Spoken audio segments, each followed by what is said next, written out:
La saturation des lits dans le département des Alpes-Maritimes, c'est-à-dire le sud-est de la France, plus de 96% des lits sont occupés. Du coup, les transferts se multiplient. C'est le cas notamment à l'hôpital de Grasse. Constance Bostoen et Benoît Ruiz.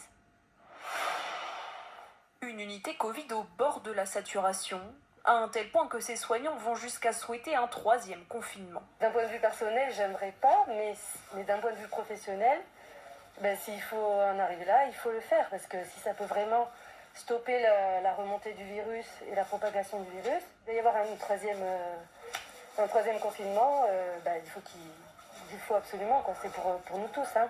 Chaque jour, ces infirmières répètent les mêmes gestes, et toutes peinent à cacher leur lassitude. La boule au ventre, on vient pour savoir comment ça va se passer, combien de patients vont arriver, combien de patients vont partir, heureusement positivement, on espère le plus souvent. Ici, sur 12 places en réanimation, toutes sont occupées, et sur les 23 lits du service Covid, seuls 2 sont encore disponibles.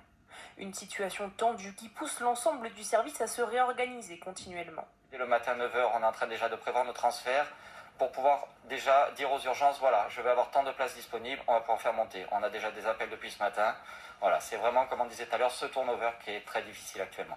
Une réorganisation au sein de l'hôpital, mais qui se joue aussi entre les centres hospitaliers de la région. Car pour soulager ces services, le directeur de l'hôpital de Grasse a décidé de reprendre les transferts de patients.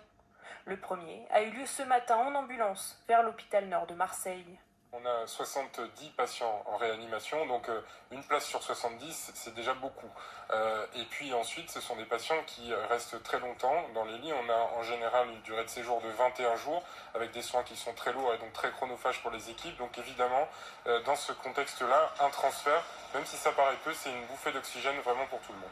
Dans les Alpes-Maritimes, les services de réanimation sont saturés à près de 90%, et le taux d'incidence dans le département reste à l'heure actuelle le plus élevé du pays.